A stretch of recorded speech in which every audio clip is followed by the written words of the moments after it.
I thought you and Tommy were mates. How did this whole thing come about? It came about, I was trying to pick a fight with Tyson Fury via John Fury, and obviously something's then happened between those two. I kept pushing that narrative, and it eventually came back of like, oh, just fuck off now, you couldn't beat any of us Furies. And I called his bluff because, you know, he's always shouting off saying he's a fighting man, fighting family, fight anyone, anywhere, anytime. So I just said, you're all a bunch of fucking pussies, like, full of shit. And before I know it, I had a contract to fight Tommy Fury pushed under my nose. So it feels as though he's pushed his youngest son out for the like a sacrificial lamb for the Fury name. You've been doing MMA for like the last year, 2 years. I mean, it's so different than the boxing. I mean, you only did a couple of months of boxing, a couple of weeks really, because you had the injury to the bicep for the Thor fight. Yeah. I guess how has the adjustment been in training? It's been tough because, I mean, MMA is a completely different ball game. It's 2 days of jiu-jitsu, 2 days of fighting, you know, standing and fighting, and obviously using your feet as well, head kicks, body kicks, whatever. So it's been tough to transition back because you've got to forget some things. You know, I'm quite used to getting in clinches and kneeing someone in the ribs. So, you know, I've done it once or twice in sparring recently. So I've got to get out of my head. I'm boxing now, not doing MMA. Well, you better not threaten any kicks because Tommy obviously pulled out of his Darren Tilkins. There'll be no kicks from me, trust me. So I suppose the size is going to be the big thing people are talking about. Obviously, you do tend to trim down a bit for these fights, but not, you know, like you're not your strongman weights, but you'll be bigger than the Thor fight, I would imagine. What kind of weight do you expect to be on fight night? Well, I reckon around about the 150 kilo mark, and I think Tommy's going to be around about the 100 mark. So we're talking a 50 kilo weight difference, which is quite significant. 10 stone. Obviously, you guys did that YouTube video before where you were working out, and it seemed like he has a bit of power in that punch, though. I mean, what do you recall of that and kind of the power that Tommy had? Oh, 100%. Tommy can punch his weight, and what I mean by that is he can bang hard. You know, and you know he's been fighting his whole life since he was 5 years old. So you know you should know. You should think a man with that much experience knows how to punch hard, and he does. I saw an aerial you were talking about, like perhaps the ultimate goal in, like, his MMA is your sport really, right? That's like the main one. The ultimate goal was maybe getting this Ngannou fight, which is quite different than the pretty explicit answer you gave after the KSW fight. What happened in the intro to make you think actually I would fancy it? Well, a lot's happened really, and I guess I want to have a few more fights, and it's the exciting fights that do it for me. You know, I want to fight the Mariusz Podnoskis of the world. I want to fight the controversial people, the Dylan Davises that just say what they want and offer people out that are double their size. I'm quite happy being the Goliath in the David versus Goliath scenario, and it excites me, and I think it's something that people want to see. You know, there's always going to be a place for world title fights in boxing and MMA and whatever, but it needs excitement, you know, and I think this is why the Jake Paul of the world has thrown a lot of excitement into the sport. It's propelled the viewership of the sport in general massively. And these YouTube fights, as they call it, I'm all for them. And this is why I'm taking the Tommy fight, you know, because it leads on to more, bigger, better fights. I guess the last sort of shit or bust for me would be the very last fight would be to fight someone like Francis Ngannou. You know, just win, draw, or lose. That's my last one. Give it my all. Let's see if I can be a world champion and get out. Eddie, pro boxing fans asked Tommy if he was willing to, you know, trade with you and make this a war, and he says he is. Do you believe him? Is trade me in what, sorry? As in make it an inside fight, and given the size difference, most people expect him to box on the outside and try and outbox you, but he said he is willing to trade with you on the inside. Do you believe he will do that come fight night? I would be very surprised if Tommy stands there and fights me. I think it's going to be a game of chess. I think it's going to be throwing punches, getting the fuck out of my way. That's how I see the fight going, and it's down to me to realise that and be prepared for that and have those chase down moments ready. Given, you know, his advantage in speed, what are you doing to prepare for that? I saw you sparring with Johnny Fisher. What else are you doing to prepare for that? I mean, look, all the advantages, well, most of them are Tommy's. You know, you got speed, you got endurance, you got boxing IQ, you got footwork.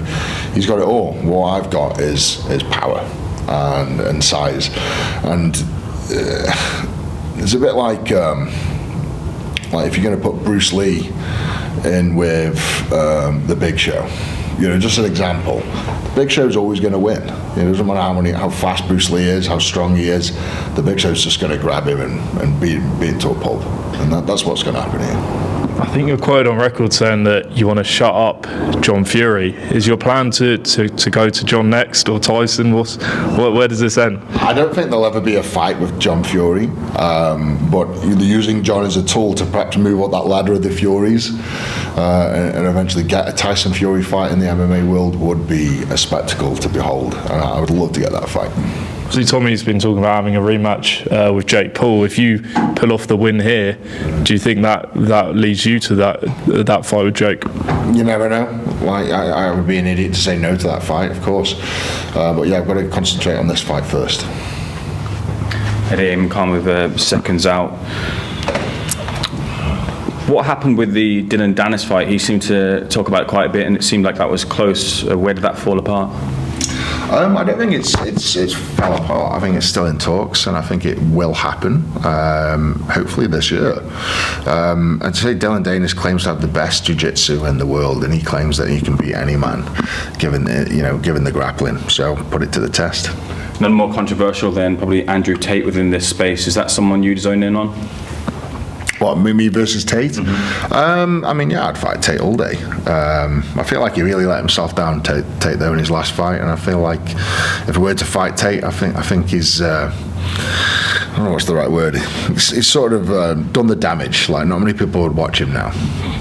I did see you pictured a movie release with Jason Statham, who appears to be kingmaker right now. He's got the ear of Turki Al-Sheikh, and he's made the fight between Rico Verhoeven and Alexander Usyk. If you could get into the ear of Jason Statham and say, help me get this fight, what fight would it be? I wouldn't be a good friend to Jason Statham. I would get in his inbox and ask favours of him. But that would be nice. Maybe Jason Statham sees this and puts a word in for me, but I couldn't ask that of him. There's a back and forth currently between Eddie Hearn and Dana White. Who do you think can lift more, Eddie or Dana? As in actual physical weight? Mm-hmm. That's a tough question, because they're both quite fit, active guys, aren't they? I would say Eddie Hearn would be the stronger of the two, if you can ask me who's stronger. Mm-hmm. Lastly, from myself, I know that in January the weightlifting scene had lost a big name in Power Dwyer, and you put out a GoFundMe. Why was that something that you wanted to do? Why did that loss resonate with you? And is there a purpose or cause behind this fight that you have with Tommy Fury? I mean, losing Pa was like losing a part of the family, because Pa was a good friend to all the strong men. He was a big inspiration, and above all, he was a funny human being, and that's a rare thing in this world. Someone who doesn't take themselves too seriously, and he lost his life fighting to be somebody. And I resonate with that a lot, because chasing the world's strongest man title, I put my life on the line, and you put your life on the line in this game with the fighting. So we all take risks, but when you lose your life and you leave behind a beautiful family, I just think it's unfair, So I thought it was, I just had to do something to not bring him back, but to find some cause and some peace for what Pa was doing, and give some peace and love back to the family. And I think the GoFundMe did just that. It raised over £200,000, which will go to Pat's partner, and no doubt help his kids out and help her rebuild her life. And I think that was just a massive, over £200,000. That's just a massive testament to what Pa meant to so many people.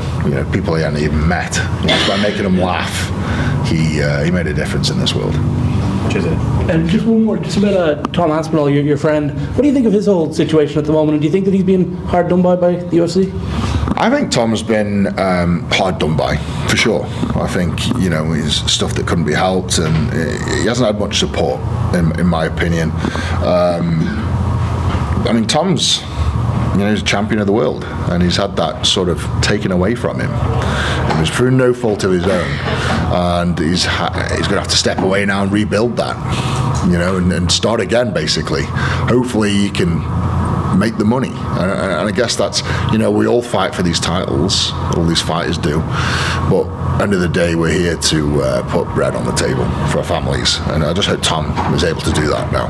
Thank you. Also, by the way, your boy Brian Shaw taking on another sport in this arm wrestling couple weeks. Do you reckon he's going to win? Yeah, I mean, look, I've arm wrestled Brian myself. He's a big, strong guy. Tough opponent, though. Tough opponent. Yeah. I think he's going up against a real experienced arm wrestler, and I think he's got his work cut out for him. But I think Brian will get it. It's just Brian. The thing is with Brian, he's a natural giant in this world, and that can't be underestimated. When you've got a guy that's 6'9" and 400 pounds in body weight, without even trying, and then you put that guy in the gym and put a bit of training on him, that's a scary human being.